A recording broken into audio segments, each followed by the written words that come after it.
This is an excerpt of a letter from the previous Rebbe to the Moshe Zalman in the month of Cheshvan, Tofresh Tzadik Vov, 1935.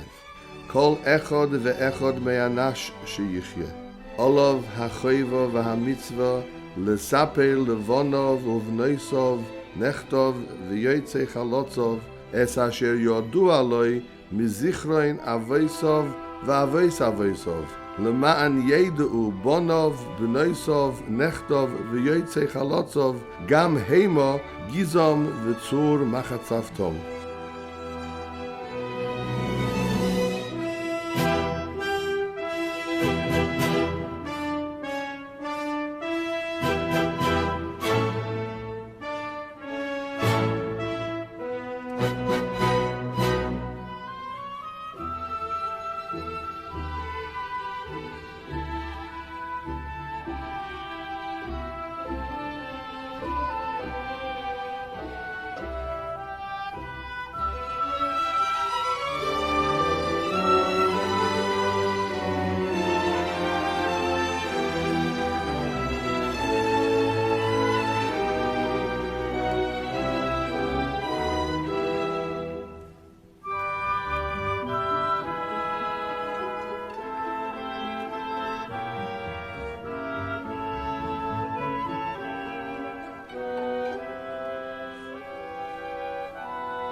On the fourth night of Chanukah, in the year Tov Reish Lamed Vov, 1875, a young Lubavitcher couple, Reb Yaakov Tzvi and his wife Elisheva, announced the birth of their third son, Moshe Zalman Feiglin.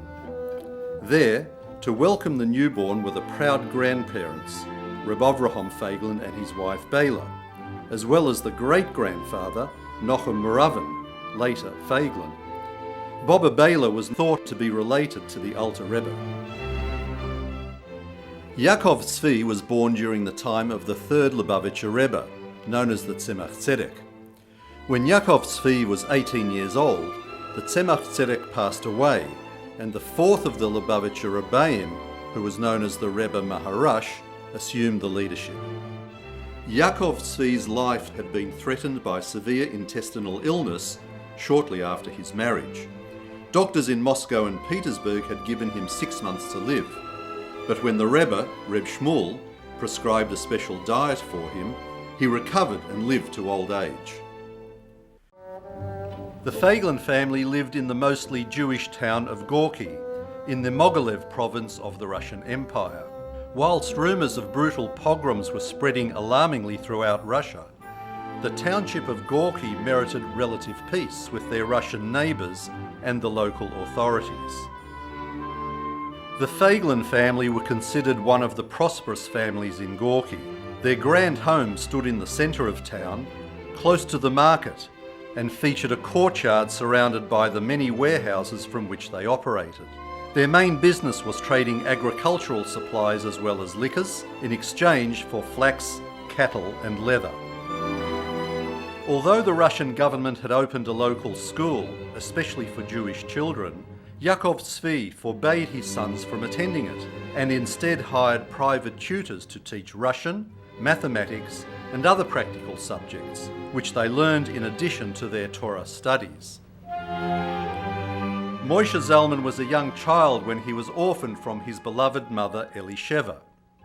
Her tragic and untimely death occurred shortly after a great bear leapt out from behind the trees, right in front of her. Although the bear did her no harm, the sheer terror caused her to miscarry, and sadly she died from medical complications shortly thereafter. She was only 33 years old.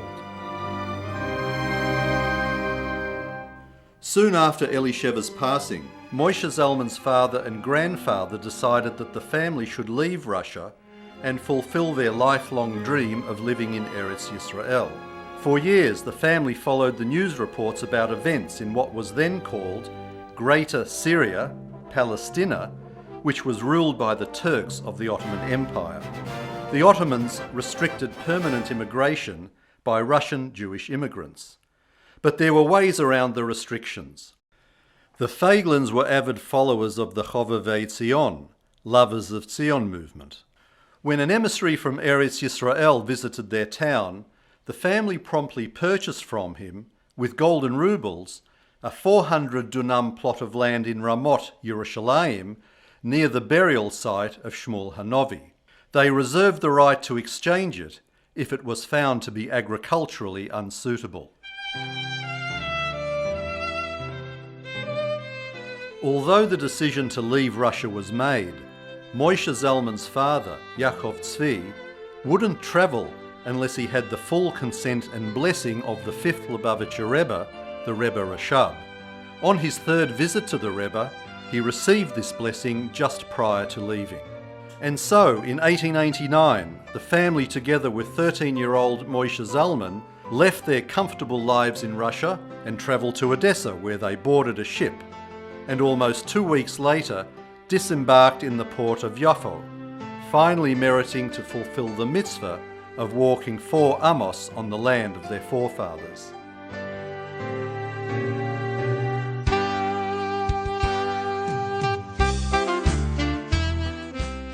So the question one may ask is, why would a family who's living a comfortable lifestyle in Russia then decide in 1889 to move to Israel when there's nothing, no infrastructure or anything compared to what they had in Russia? Did their actions derive purely from their love of Israel and their desire to rebuild the Jewish homeland? Or was it because they believed with complete faith in the holiness of the land and in fulfilling the mitzvah, the Torah obligation to settle in the land of our forefathers? Or perhaps, was it a pragmatic realization that Jews had no future other than in the land of Eretz Yisrael? Perhaps it was all of those reasons. Where did the family draw their strength and unconquerable spirit to survive the harsh life in Eretz Yisrael? The local Arabs' reception of the new immigrant Jews was cold, at best. For its part, the Ottoman Empire authorities prohibited permanent Jewish settlement in Palestine.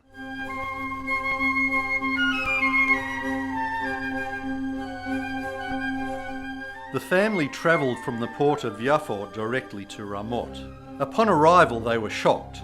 The land was a rock-strewn wasteland of barren hills and valleys.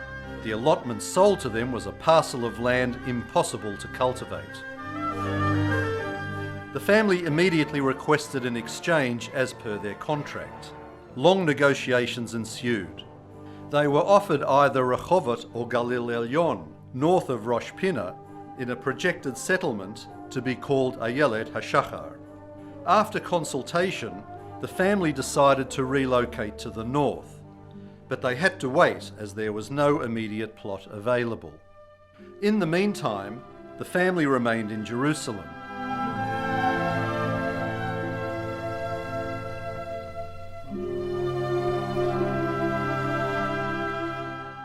Moshe Zalman's father, Yaakov Tzvi, was offered many lucrative business propositions there, but his response was always that he hadn't left his comfortable life in Russia to come all the way to Eretz Yisrael to do business.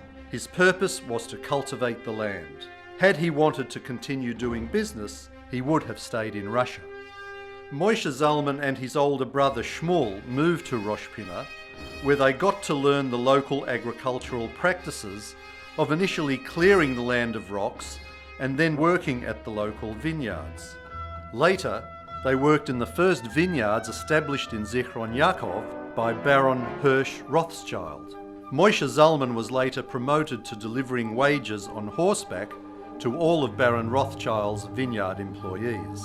Years later, when Moshe Zalman and his brother got a job closer to their family home, they worked during the day planting olive trees, and by night, together with their younger siblings, they planted over 3,000 vines just by the glow of the northern moonlight. After many months living in Jerusalem, watching their savings dwindle, the family were finally offered a parcel of land in the north, which they were told was much more fertile. They set out for Tzfat, north of the land, by camel train. The ride was torturous, swaying back and forth for 6 days, stopping only at night. They chose to travel through mountains and valleys, and reached places where human foot had not stepped for centuries. By day the sun scorched their pale skins, and at night they slept under the stars, enduring the freezing winds. They rushed to reach Sfas before Shabbos, but only managed to get close enough to see the lights of the city in the distance. They spent that Shabbos camping by the roadside and finally entered Sfas on Sunday. Sometime later, they moved to their destination, Mishmar HaYarden, where they laboured hard to cultivate the land, plant vineyards, olive trees and wheat. After many years of hard work to establish Mishmar HaYarden, they continued their pioneering work in helping to found the town of Metula, one of the Rothschilds organisation's new style of settlement, where they handpicked the proposed inhabitants who had to have a high level of agricultural expertise and personal qualities. In 1900, the young Moshe Zalman, then 23 years old, married the beautiful 16-year-old Sprinza Leah Abramovich. Leah was a young girl when her family migrated from Russia to Eretz Yisrael. Her parents, Shaya and Pearl Abramovich, were childless for 10 years before they received a blessing from the 5th Lubavitch Rebbe, the Rebbe Rashab, and Leah was born 12 months later.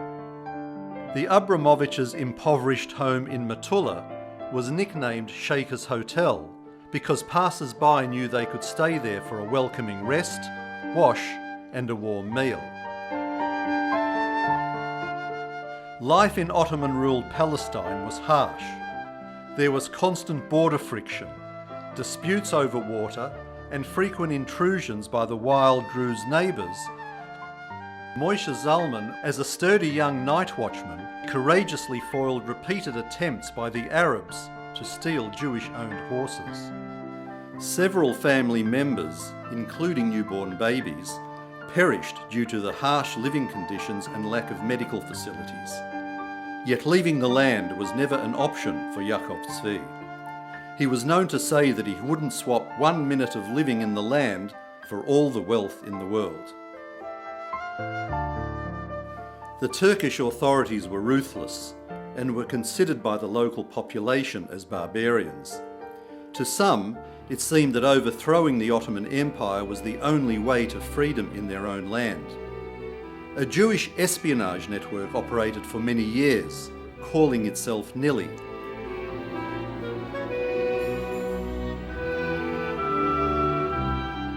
During the First World War, Moshe Zalman's brother Shmuel was arrested by the Turks on suspicion that he was part of the Nili group.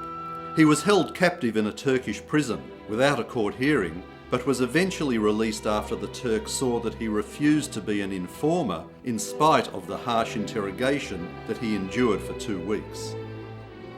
One day, whilst attending a meeting in Zichron Yaakov, Moshe Feiglin got information that prompted him to rush back home to Metula, pack up his saddlebag and ride north towards the port of Beirut. The reason is uncertain, but some believe he too was involved with covert activities which had attracted the attention of the government. If so, his life was in danger, leaving him no choice but to escape. He stayed in Beirut for a while before continuing to Port Said, where he was offered a shared role as the Chazan during Rosh Hashanah and Yom Kippur services. Years later, a girl recognised Moshe Zalman walking in the streets of Melbourne. She fondly called out, "There goes the Chazan from the Port Said Shul."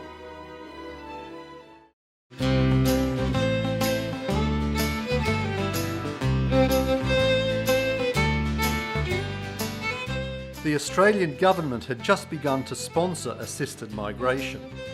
Moshe Zalman eventually got on a ship that took him to Australia.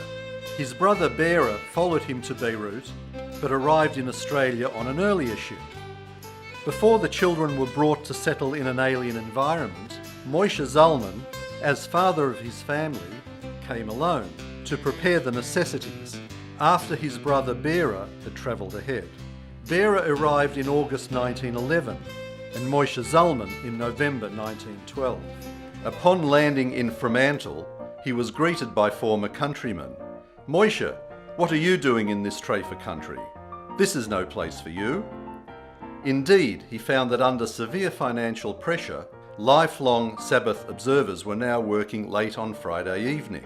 In the cabin of the ship that took him eastwards to Melbourne, he prayed hard that God enable him to bring up his children in the path of Yiddishkeit. Because he did not work on Shabbos, Moshe Zalman's first temporary job washing bottles earned him barely half the full wage. On Mondays, he was sacked from job after job for not turning up on Saturdays.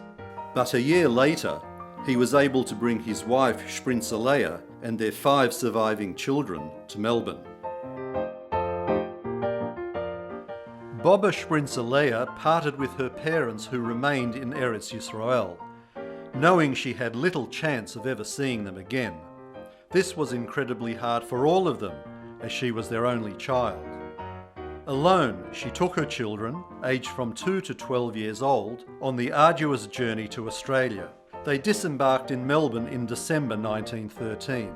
The 5 younger children were born in Australia. Apart from the difficulties of earning even a minimal living in Melbourne, the state of Yiddishkeit was wildly removed from anything the young couple had ever known. In the suburb of Carlton in Melbourne, Moshe Zalman chose to daven in the cosy shtetl-type synagogue known from the name of its founders as Stone's Shul. This was one of several shuls in Carlton at the time, the largest being Carlton Shul in Palmerston Street.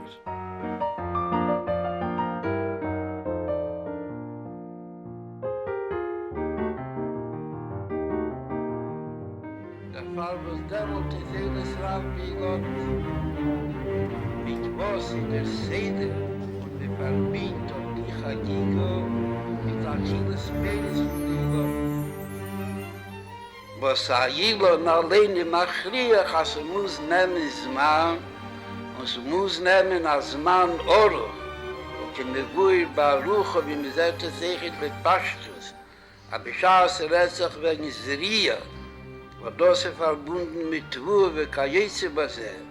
kommt das Areis במשך זמן ליורך, שהסרצח aber wegen Nitier, wo der Loschen Nitier, בלושן הקדש, der Chafilon ist, darf sein Gor Asach aggressere Zman. Was Lichjere das nicht verstandig, nur Adrabi das Gorastiere. Am sagt, das ist ein Tag, wenn Eiles Ravbilon ist in der Ruf Schein Nichla. Als sie kann nicht sein noch in Pele, weil gedei die Pele soll sein, wie sie darf zu sein, darf das nehmen als Mann, Oruch, und neben sie soll sein, wie Schleimus, die gar nicht, als sie soll sein, Lifneis Mann.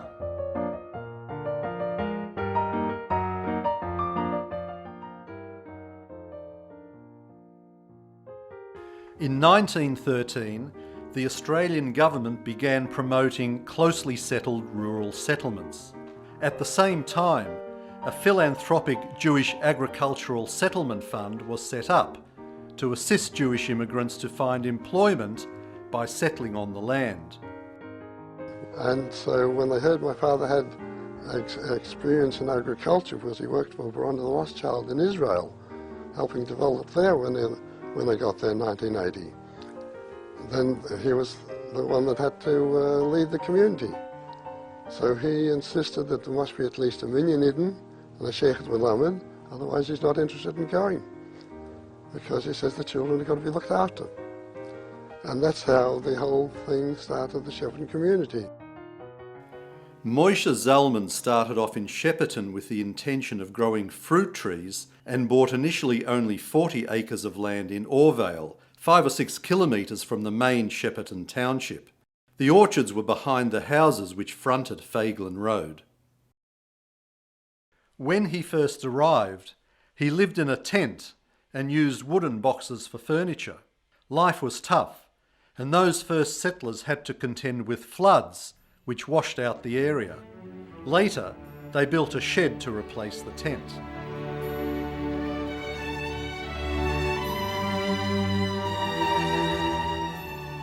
As a practicing Orthodox Jew, Moshe Zalman followed the laws of Torah in the way he cultivated the land. The orchards would take several years to become established, but even after the trees began producing, Moshe Zalman was guided by the law of Orla, which prohibits using the fruit for the first 3 years. During that long wait, Moshe Zalman took a job at the West Butter Factory, where he worked from early morning, after which he davened, and then worked his fields until nightfall. The initial years were financially hard, and long-term loans were extended by the government and by the settlement fund to help the Jewish migrant farmers as they struggled to eke out a living from the land. Despite the isolation and poverty of the early years, with no formal Jewish school, Moshe Zalman and Bera still managed to raise their families in a rich and uncompromising religious lifestyle in their Shepparton homes. Moshe Zalman was a qualified shoichet only for chickens, and he fulfilled that role when needed. The other meats had to come from Melbourne, but more often than not, it was spoilt in the hot weather by the time it arrived in Shepparton. The farm in Feiglin Road prospered. The constant need for fruit cases led the Feiglins to make their own, for themselves and for sale. One year, a supplier agreed to deliver boards, or shuks, to make 1,200 cases, but mistakenly delivered enough for 1,800. Moshe Zalman urgently sought buyers for the surplus of 600, and came back with orders for 15,000 cases. This order kept doubling itself every fruit season, so that eventually the Feiglins had to buy a sawmill to ensure supplies. Through divine providence, the excess delivery of a few hundred wooden cases led the Feiglins to expand their business into the timber industry. From one sawmill, the business grew to 3, and later further expanded into the housing supply industry.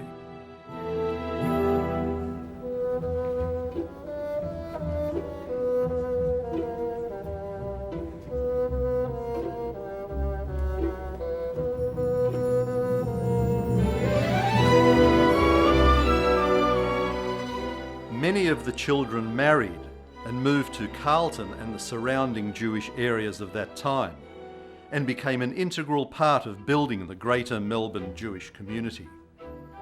Zayda Moshe led his life by the principles of Pirkei Avos. Thus, his most effective lessons were taught by example. His gentle manner imparted a lifelong respect for Torah in those he raised and also many of the community. Patiently, he reached out to all Jewish souls, regardless of their religious affiliation, and he would share insightful Chassidic concepts and the need to pursue harmony, humility and prayer, whilst always giving charity with a smile. One Friday afternoon, a neighbouring orchardist, Jack MacDonald, drove his truck into the Feiglin yard. He would one day become Premier of Victoria, but today, Erev Shabbos, he urgently needed 2,000 fruit cases. Moshe Zalman told him, "Take as many as you can load up, provided your truck is out of the front gate by 20 minutes before sunset." Moshe Zalman wrote to Rav Kook, Ashkenazi chief rabbi of British Mandatory Palestine. He explained his situation and asked for a young rabbi to act as a shoichet, a moil and a teacher. In response, Rabbi Chaim Yoffi arrived in Shepparton in 1923.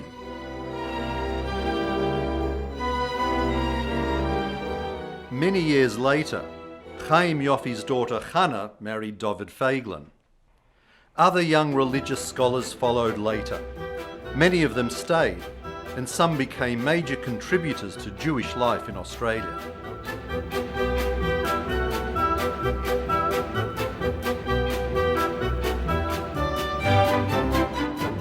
Zayda Moshe was so greatly respected that even the non-Jewish townsmen who found themselves in difficulties knew that they could always turn to him for wise advice and assistance, and to settle their disputes.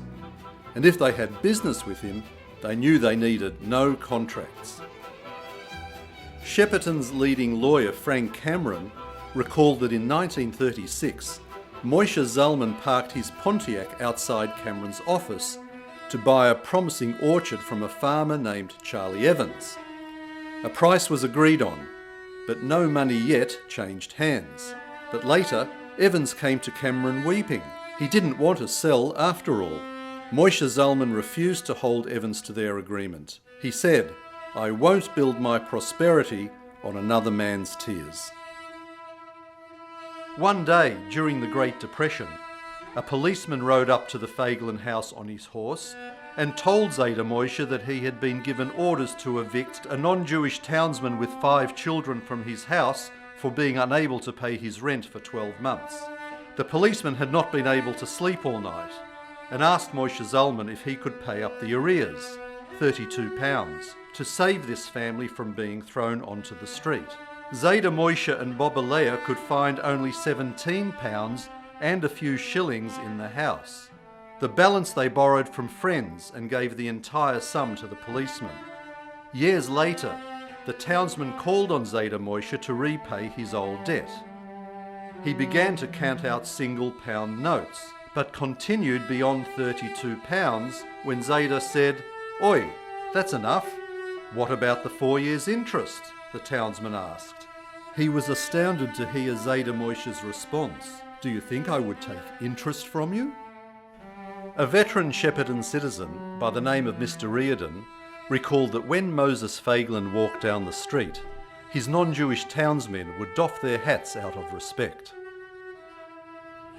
Moshe and Leah had 13 children, of whom 6 sons and 3 daughters lived to establish their own families. All of Moshe's 6 sons became partners with him in the business, known as M. Feiglin and Sons.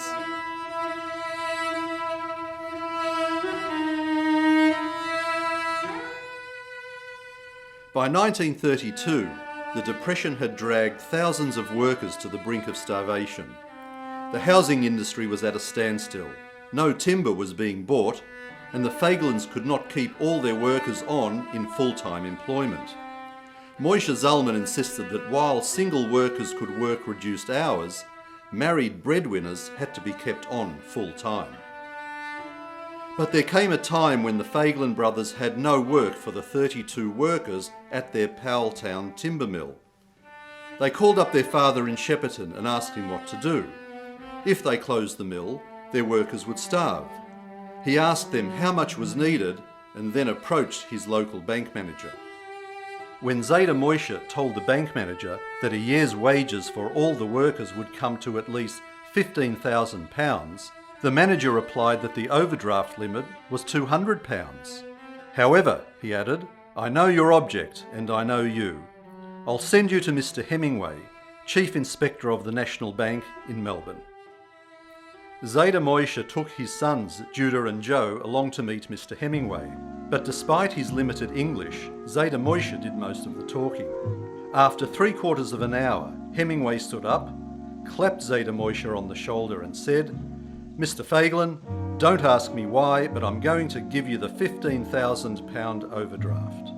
With his usual optimism, Zayda Moshe responded, "Within 3 years I'll put £500 in your bank on fixed deposit." After 3 years, he had managed to save up only £300, so he borrowed the rest just to keep to his word. But that is not the end of the story. In 1939, at the outbreak of World War II, the government began promoting war loans. Zayda Moshe wrote to Robert Menzies, Prime Minister of Australia, and offered him this £500 as an interest-free loan for the national war effort. The offer was accepted.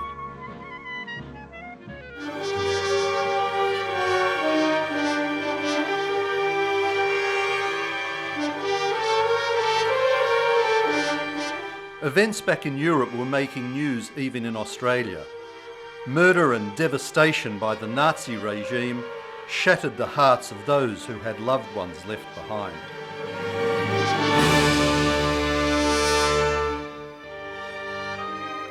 On November 9 to November 10, 1938, in an incident known as Kristallnacht, Nazis in Germany torched synagogues, vandalised Jewish homes, schools and businesses, and killed close to 100 Jews.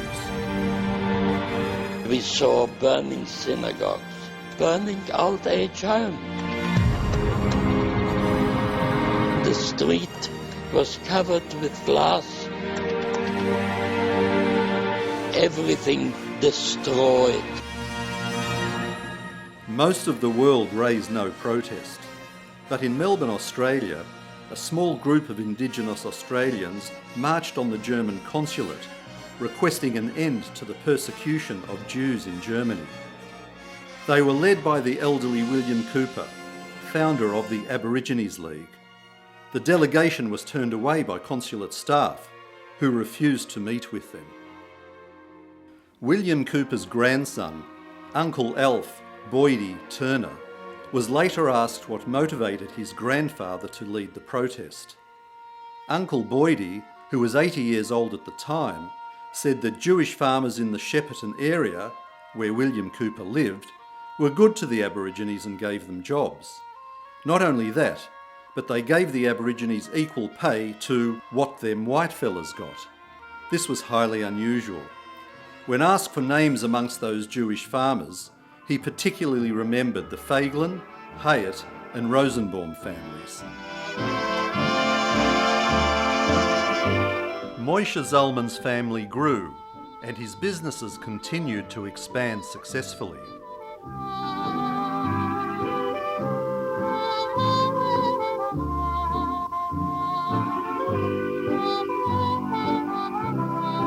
The Feiglin orchards also played a leading role in establishing SPC, the Shepparton Preserving Company, which processed, canned and marketed the fruit from the Goulburn Valley farms. Reb Moshe was on the SPC board, and whilst there he instigated that all board meetings begin with passing around the charity box in aid of the Marupna Hospital. His aim was that non-Jews too would understand the importance of charity. SPC continued this practice well after the Feiglin family had left. My late father, Reb Zev Akiva Aaron, left Germany for England, arriving in 1939, where he studied until he was interned in 1940. Together with 1,950 other Jews, he was sent to Australia on a boat called the Dunera.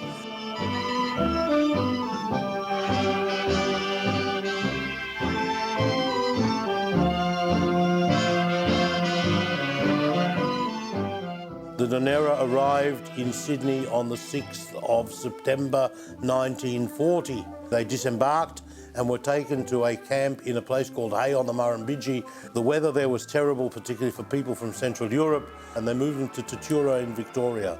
It was very close to Shepparton.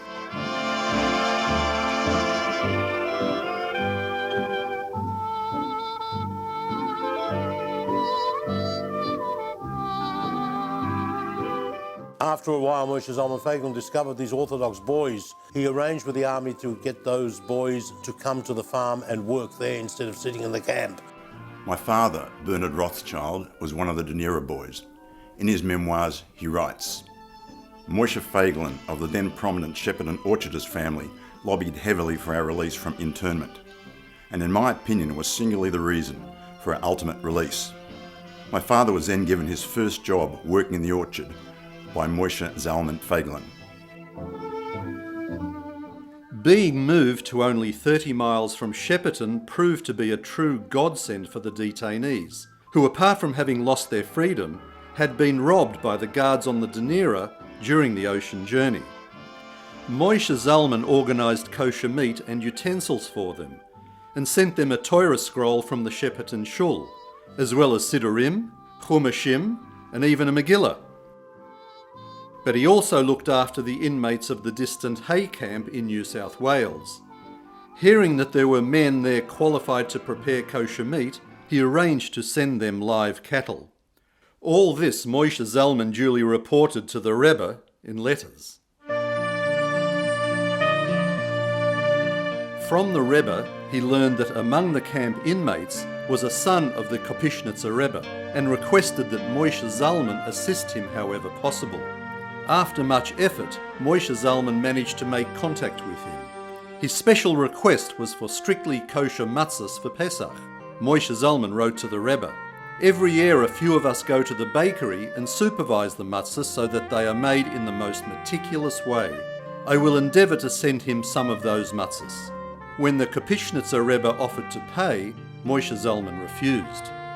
Many decades later, the Kopishnitzer Rebbe's grandson, Rabbi Nussi Gurari, would marry Reb Moshe Zalman's granddaughter, whose maiden name was Leah Feiglin.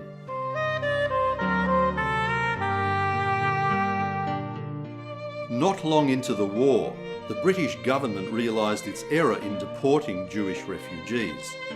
Churchill himself called it a deplorable mistake. Major Leighton, a half-Jewish British officer, visited the Feiglin home and asked to speak to Moshe Zalman. He had been sent from England to apologise to the internees and offer them free passage back to England and a chance to join the armed forces. However, he warned them about the danger from submarines.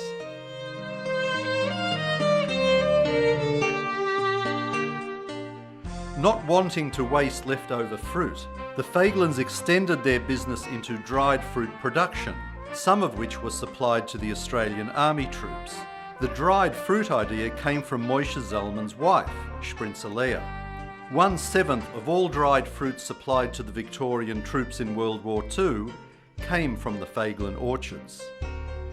As Moshe Zalman's son Aaron recalls in his book, Growing Up with the Trees, during the war there was a shortage of labour, and the Air Force pilots in training would pick fruit in our orchards during the 2.5 hours they had off duty.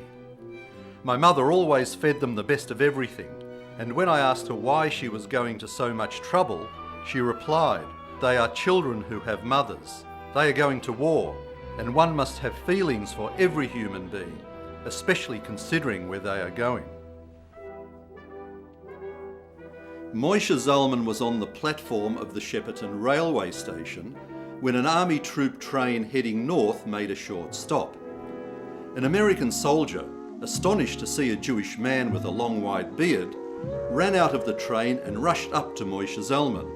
"Reb Yid," he pleaded, "I'm going into the war. Please give me a blessing that I'll return safely." Moshe Zalman obliged.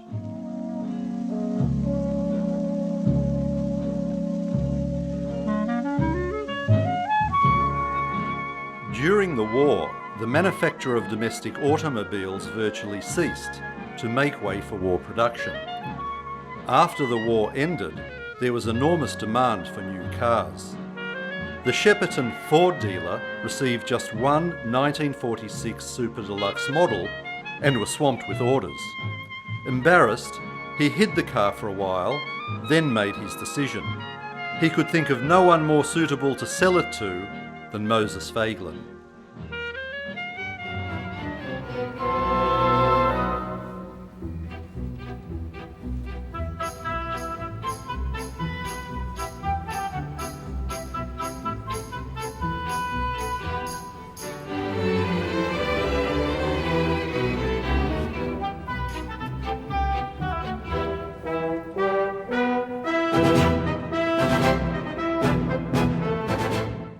In this little shul, Moshe Zalman was the Baal Koira, teacher, communal leader and even the shoichet when the need arose. And in this humble building, the first yeshiva on the Australian continent would be established.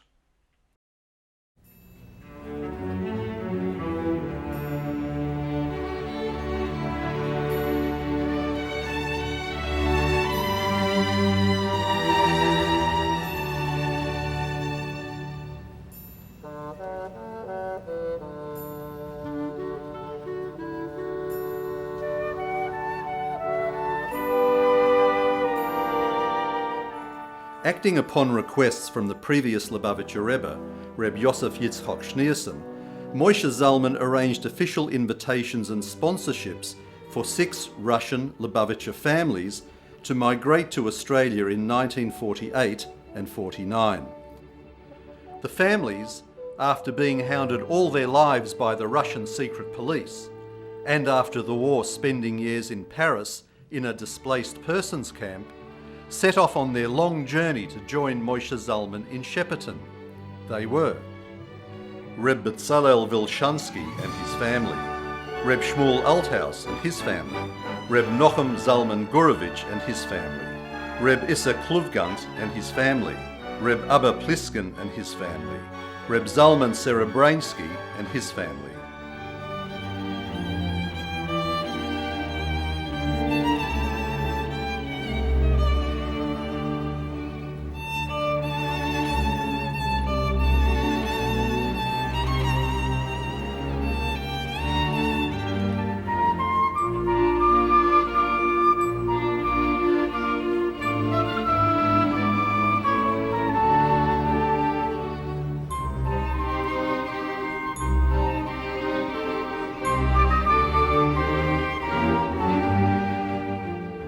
When we got the permits, I thought to myself, how come the children have to study Chaim?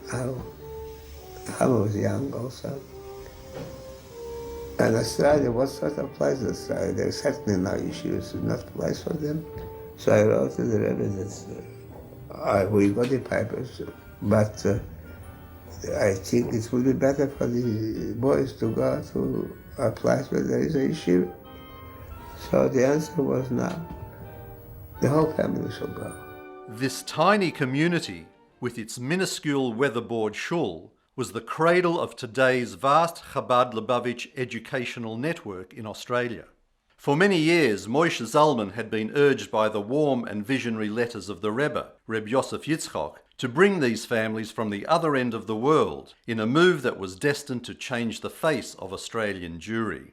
We got the papers from Shepparton as farmers, as farmer hands, and I didn't have in mind to change it. I thought it would be a good thing to go and earn my living in a proper way.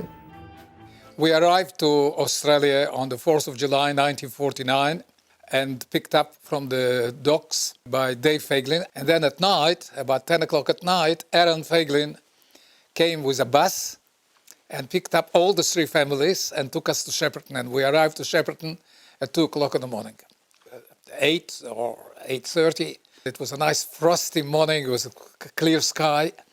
And we were standing in the yard. And then a big white Ford drives up, comes into the gate, and stops. And a tall man with a beard, a distinguished person, comes out of the car. And I was completely blown away because I've never seen a Jew driving a car. And nog een alter Yid met aboard, to drive a car. He took us to his house. We sat around the table in the kitchen. And Mrs. Feiglin Senior, that's Reb Moshe's wife, made breakfast for us. She made, first of all, the first time in my life I've seen bread which is square. The way she was standing in the sink or preparing it and giving it to us, it was like the Kohen Gadol does the Aveda Yom Kippur, with so much love, with so much emotion. Yiddische Kinder, they gave the Yiddische Kinder Essen. That was a big thing. And it left an impression on me until this day.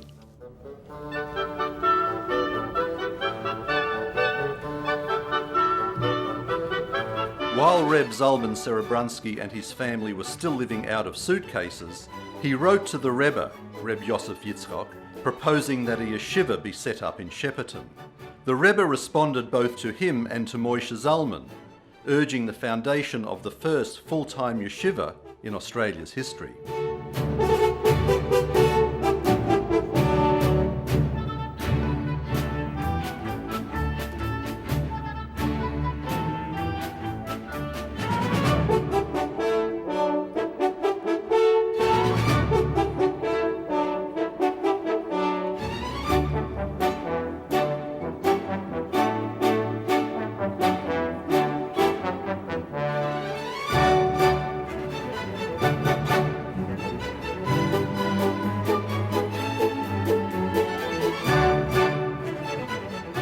The yeshiva, headed by Reb Abba Pliskin and Reb Zalman, began with only a few young men as full-time students who studied Gemara, Halacha and Chassidus in the little Shepparton shul. Zalman hat sich mischen etwas gewöhnt, hat Yeshiva, nicht nur Zalman. Sein Weib brach allein was. gewaschen in Shepperton, these socks with the dirty pants from the children. Sie haben mir gearbeitet. Sie penonge. Rabbi Abramson came to take me to Sydney, to start a yeshiva in Sydney. So we traveled to Melbourne. The elderly Mrs. Feiglin, who was already sick, and she stayed with her daughter, Sholamet Kenter. We slept overnight, and very early in the morning, I think it must have been about 6 o'clock, it was still dark. We got up and we had to go to the airport. And going through the corridor, her door, Mrs. Feiglin's door, was open. She was in bed and she was up, and she asked me to come in. I came in, and she said, since you are going to learn Torah, in the strength or the schus of the Torah, you shall bench me, I shall be well. I did. Unfortunately, she passed away a few months later, but again, this just shows the character of a person. She was so sick, and she believed that she had the bitachon that somebody who learns Torah, the child who learns Torah, with the schus of the Torah, it will help her. In the month of Teves, 5710, January 1950, Moshe Zalman wrote to the Rebbe, "With great pain, I have to inform the Rebbe that my righteous wife, Shprinzalea, has passed away after much suffering from her illness." As recalled by Moshe Zalman's grandson, Reb Uri Kaplun, Reb Moshe Zalman Feiglin was a Chossid who was bound with every thread of his noble soul to the previous Rebbe, even though they had never met.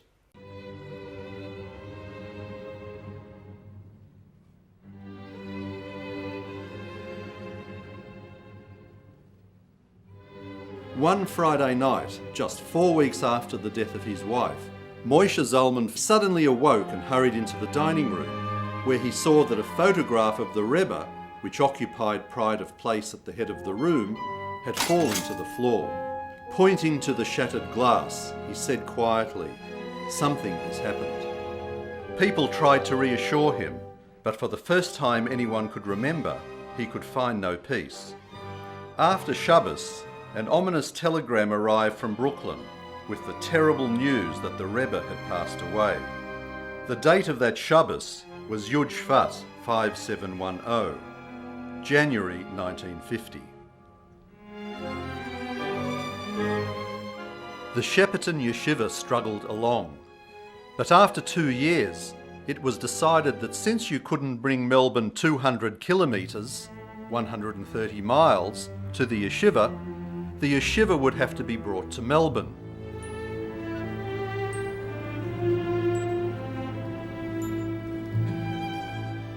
The main Feiglin business at that time was a timber mill in Nunawading. Driving there, both Joseph and David Feiglin saw a suitable property for sale in Burwood Road, East Burwood. Instructed by their father, they bought the property at auction on behalf of the fledgling yeshiva. The property was purchased for £8,950 on May 15, 1951, and consecrated for use on 10th Kislev 1951, Tov Shin Yud Beis. It was a high moment in Moshe Zalman's life. Burwood was then a semi-rural area, miles away from the eyes and ears of the actively Jewish inner suburbs. And so, after 3 years of unspectacular growth, it was clearly time to take the big plunge. The search was on for an alternative property. Apart from their Chabad affiliation, Moshe Zalman and his children were deeply involved in the general Jewish community, particularly in developing Jewish education in Melbourne. One of the many tasks he took on, under instructions from the Rebbe, was to check and ensure that the only mikveh in Melbourne conformed to the correct halachic standards. It was situated in a room in the Melbourne City Baths and had been modified for the purpose.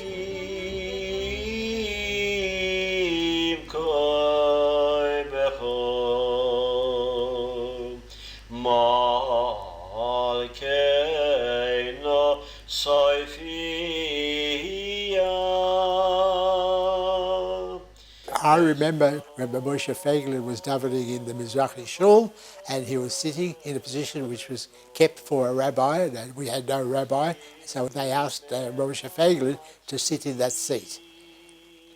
He spoke of Chabad and he introduced Chabad to Mizrahi, and the Mizrahi members had never heard of Chabad and didn't know the great work they were doing throughout the world. And he explained to people what Chabad really was. Moshe Feiglin used his influence to collect money for various institutions in Israel, and he was welcome everywhere he went. His family was such a great influence on Mizrahi that many of them became office bearers and presidents over the years and started up very many communal institutions in Melbourne, including Chossids.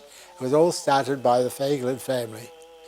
The brothers who were involved was Dave, who became president after his late father, and then Judah, and then Joe, and then the younger generations went on to the committees. Shmuel and Aaron and the women joined the Mizrahi Ladies Committee, and they continued their work for their organizations in Israel.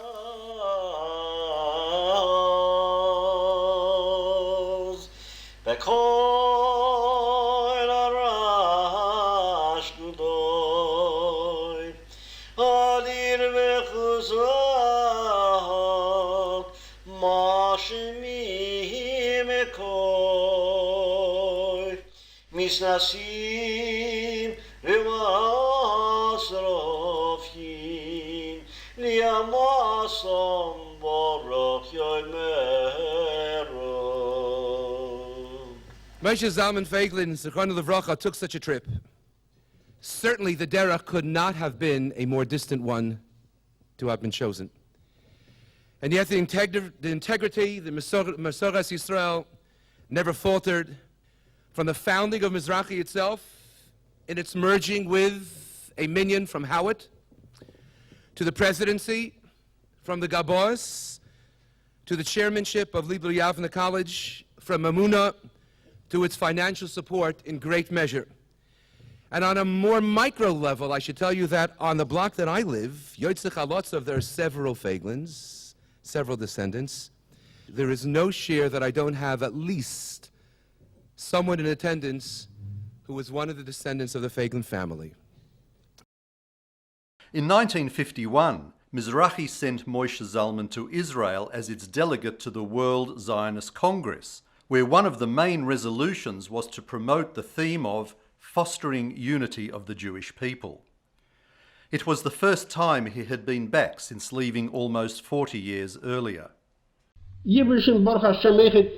In Australia, als ik me früher gesagt habe, 39 Jahre. Alle meine Jahren habe ich gewohnt vorne in Israel und mit meiner Frau. Und nichts, stammt an jeder Mensch noch gewohnt. Aber da bin ich zufrieden, was ich vorne in Israel und zum Kongress.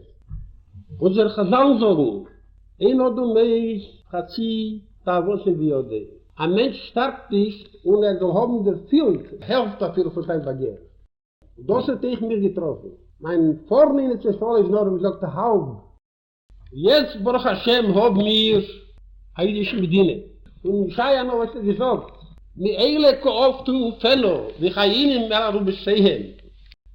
Hat das schon lang, ich komme von 100.000 von Timon, von Irak, und ist von anderen Plätzen, von Persien, von Ungarn, von der ganzen Welt, belebt zu sehr, erstens zu sehr in Innersisrael. Wir hoffen, als nicht nur mit Sachen schicken, Delegaten in Israel, sondern wir alle wollen vorne in die Echen zu Israel mit einem guten Leben.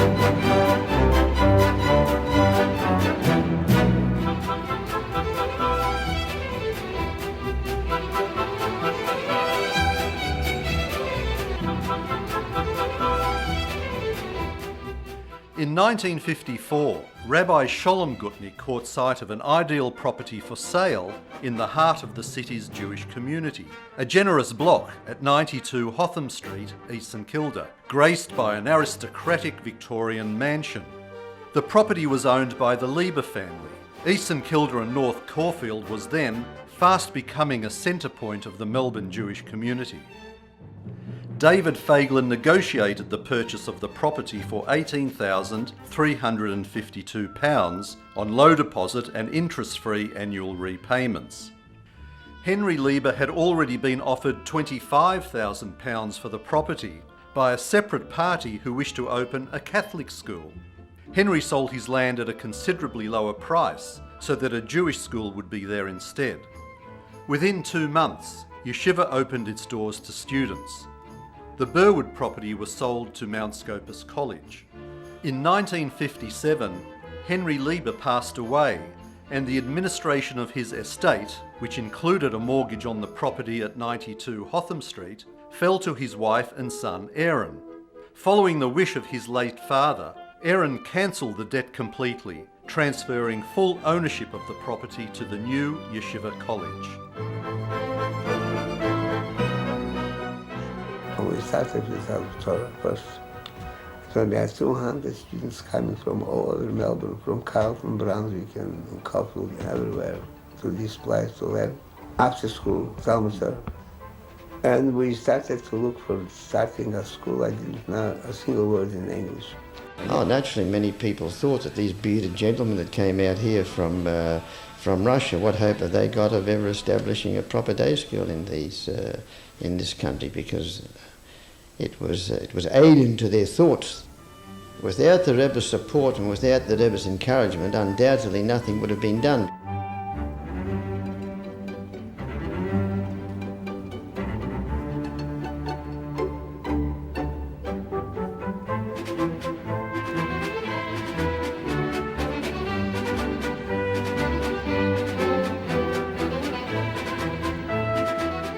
While the yeshiva flourished in its new home in East St Kilda, the Feiglins still retained the original properties in Shepparton. These properties lent themselves perfectly for the yearly summer camps and yeshiva youth activities. Many campers later became full-time students of yeshiva college.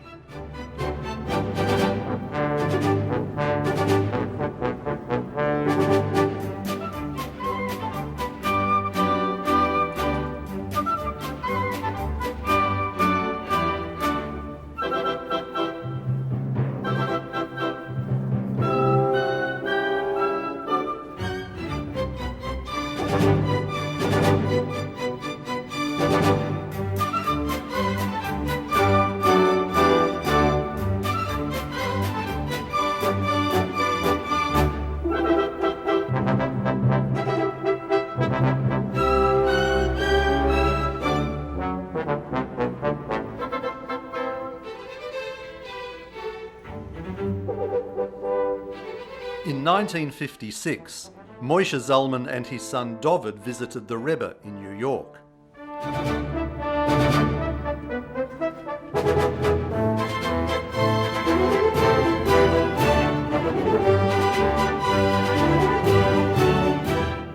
In a yechidus, or private audience, the Rebbe urged them to establish a girls' day school immediately, even if it took a second or third mortgage to do it. At a Fabrengen, the Rebbe gave Moshe Zalman a cheque as a contribution and asked all present to wish Mazel Tov for the new school and drink a l'chaim. Later, when Shmuel Feiglin, the youngest son, and his wife Dvorah were in Yechidus and discussing the commencement of Beth Rivka College, the Rebbe explained his insistence. I mentioned that we're having trouble getting money.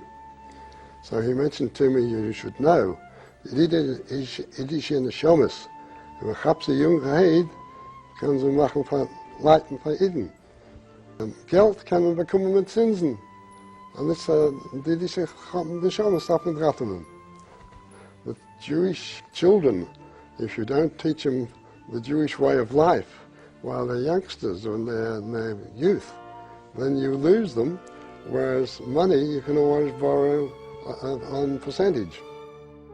While they were in New York, the Rebbe organised a rabbinic reception in their honour. Some of the most prominent rabbis in Chabad attended, including the Rebbe's brother-in-law, Rabbi Gurari.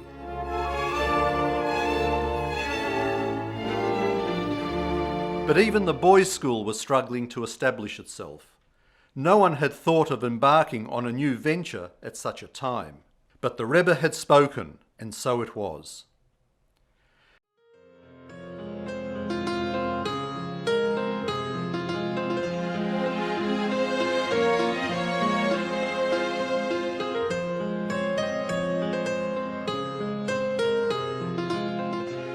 A fledgling girls' school had been founded by Mrs. Susie Hertz in her house. It was agreed that she would continue at the helm, and Lubavitch would undertake responsibility for the school's financing and expansion.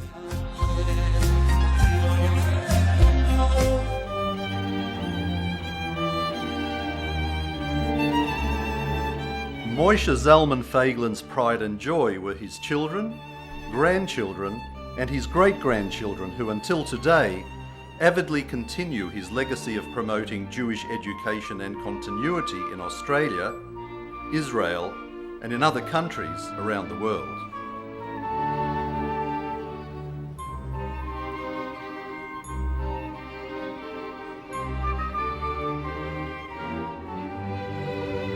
After a very successful life in this world, as an enormous pioneer for northern Israel and the Melbourne Jewish community, on the 3rd of Iyar 5717, 1957, Reb Moshe Zalman Feiglin's soul was returned to its maker.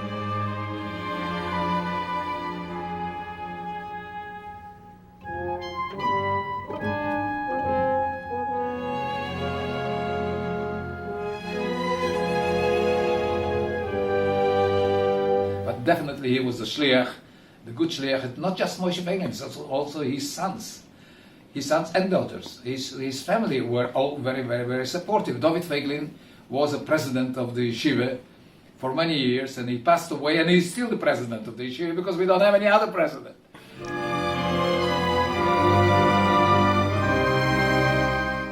Kollel Chabad is started from the Alter Rebbe, the oldest continuous operating tzedakah in Eretz Yisrael. Moshe Zalman Feiglin, when he left Eretz Yisrael to Shepperton, he did not forget his brothers back in Israel and continued to send tzedakah. Not only that, he encouraged his friends in Melbourne when he moved to Melbourne and collected and sent that on as well to Eretz Yisrael. I was going through old correspondence in the archives, and I noticed that he would also send collections of clothing. And if I recall correctly, I even saw there would be packages of meat as well, which is very interesting and unique, that someone would care all the way from Australia and make sure to send that to Eretz Yisrael.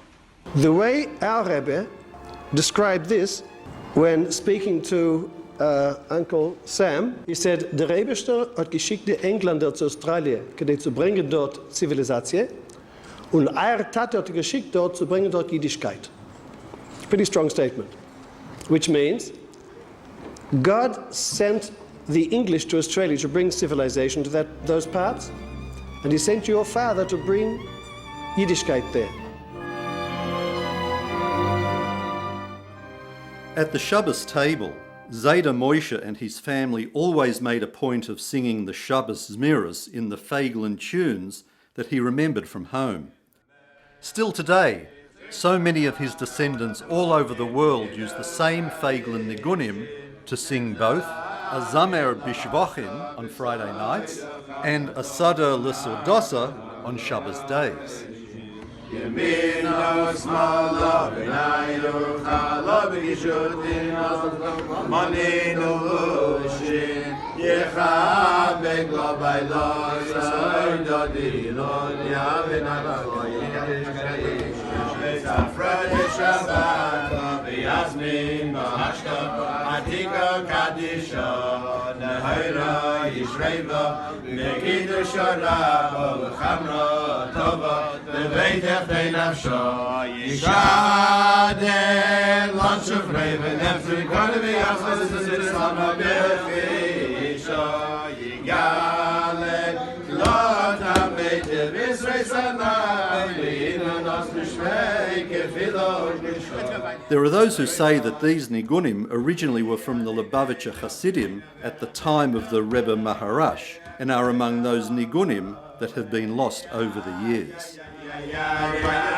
And he was to bring Lubavitch here, and not just Lubavitch, the whole of Yiddishkeit in Melbourne.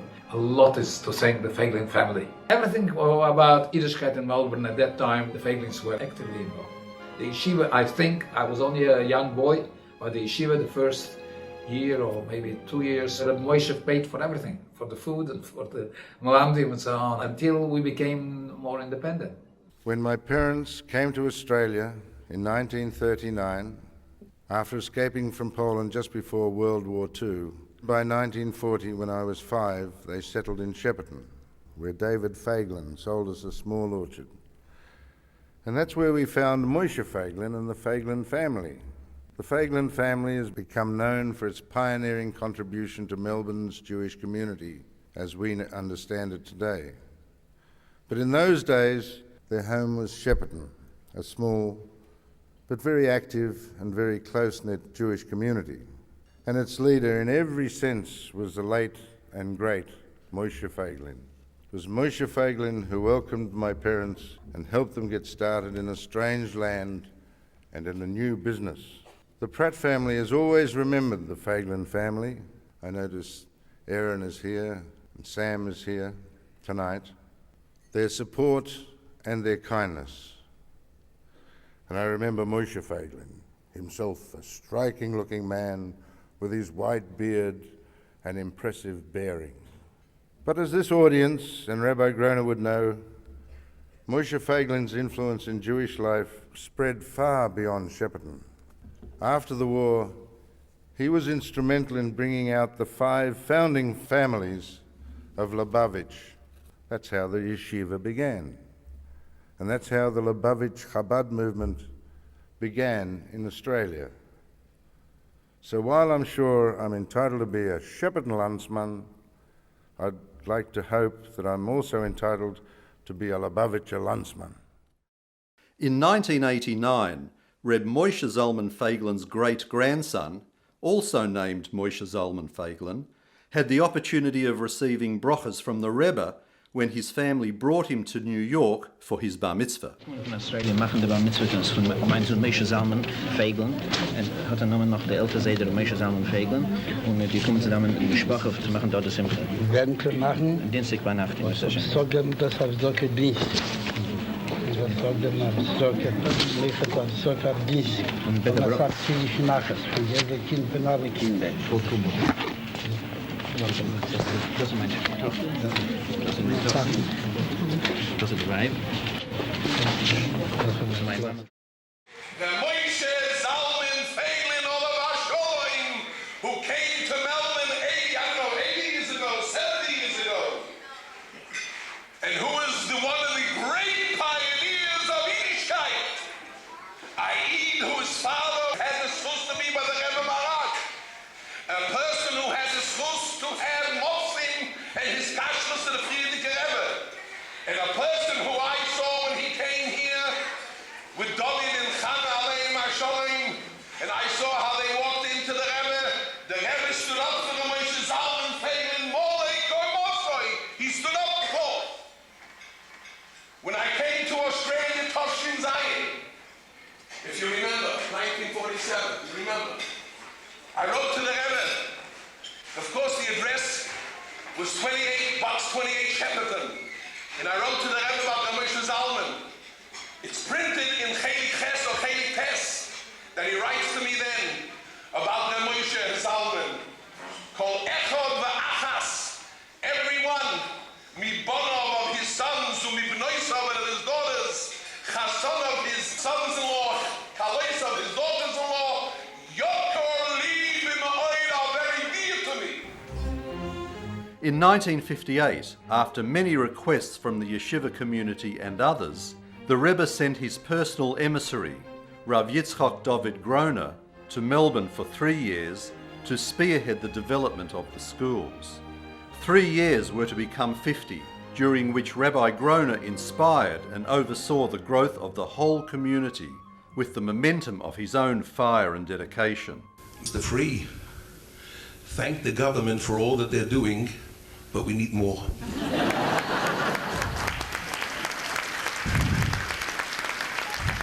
Help us educate. Help us bring good people in this community, in this country, and all over the world. David Feiglin was told about Sir Adolphe Besser, a generous Sydney philanthropist who had been a major benefactor of hospitals and other causes. Together with Reb Zalman Serebransky, he flew to Sydney to meet Besser. The result of that meeting was a donation of £20,000 for the purchase of a property for the first Beth Rivka building. The site was finally purchased in early 1959 at 14 Balaclava Road.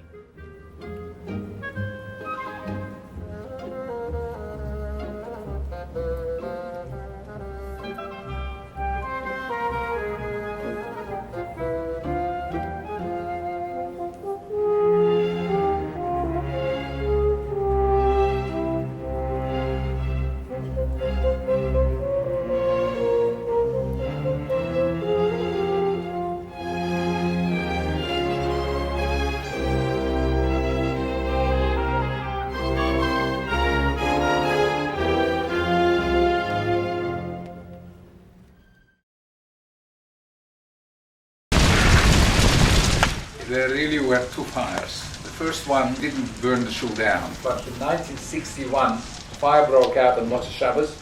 By Sunday morning, the whole shul has been completely destroyed. 8 Sifrei Torah that burned, and many pair of film. My father's film too, but my father's film had a special iches. His Rabbeinu Tam's film, the Sofer of the Parshas was the Sofer, the Alter Rebbe's Sofer, very precious. The fire brigade, the police said they investigated and they said it's definitely arson, some anti-Semitic, whatever.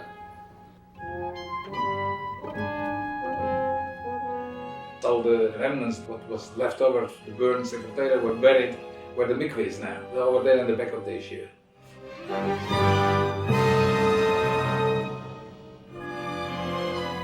Everybody came, the whole town, the Adas and the Mizrahi, and everybody came. It was a very emotional for the whole Jewish community. Many were Holocaust survivors, so you can imagine.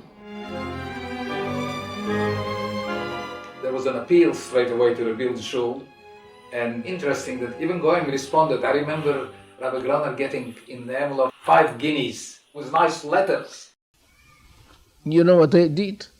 I went Shabbos Nacht. The whole night I was working in the factory. In the morning I should be available to go to collect money. Du weißt, wo das ist, ein junger Mensch. Die ganze Nacht. Und die ganze Nacht habe ich nicht geschlafen, den ganzen Tag habe ich herumgelaufen. Und das gewinnt die Hatzloch.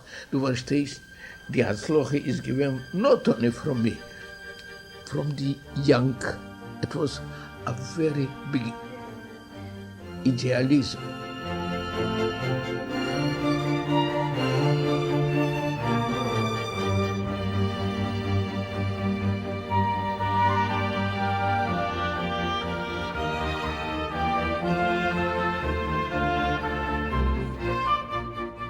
The burnt Sifrei Torah were exhumed from their temporary burial place, the site of the present mikveh, and reinterred under the Aron HaKodesh of the new shul.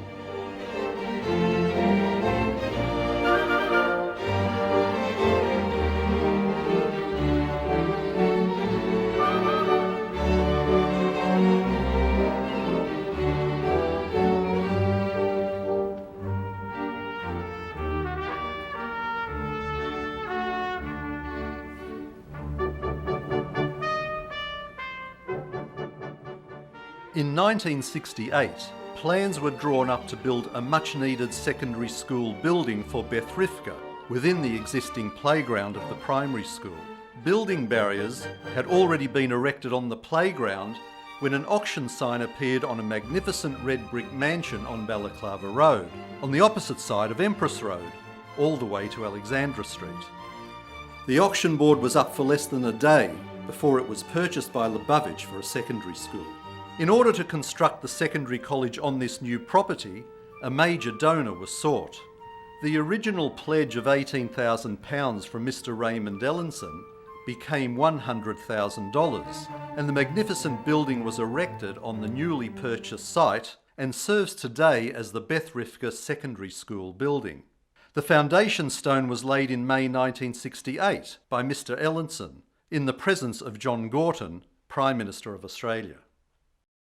It is now my pleasure, Achrin Choviv, to call upon the person who, after the initial people who were involved in setting up this yeshiva, who brought it to the current size that it is now, both in eiches and kamas, both in quality and quantity, ladies and gentlemen, Rabbi Groner.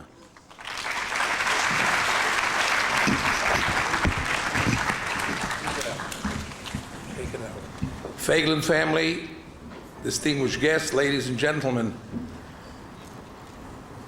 it is my pleasure and duty at this moment, on behalf of the Yeshiva Beth Rivka colleges and all its constituent organizations, to express thanks to the Feiglin family for all their assistance and help, financially, morally, and with work for all the years since the inception of this institution. This is the official thanks that I am privileged and honored and duty-bound to express this morning. And I hope that the people will be able to acknowledge all the great work that the Feiglin family did and is doing. I had the honor and the pleasure of knowing Rabbi Zalman Feiglin in the first trip that I came in 1947, and I was in Shepparton, and then in 1954 when I was here a number of months. Everybody knows that Rabbi Zalman Feiglin was an East Tzaddik and a person of great stature and one of the pillars of the Melbourne Jewish community.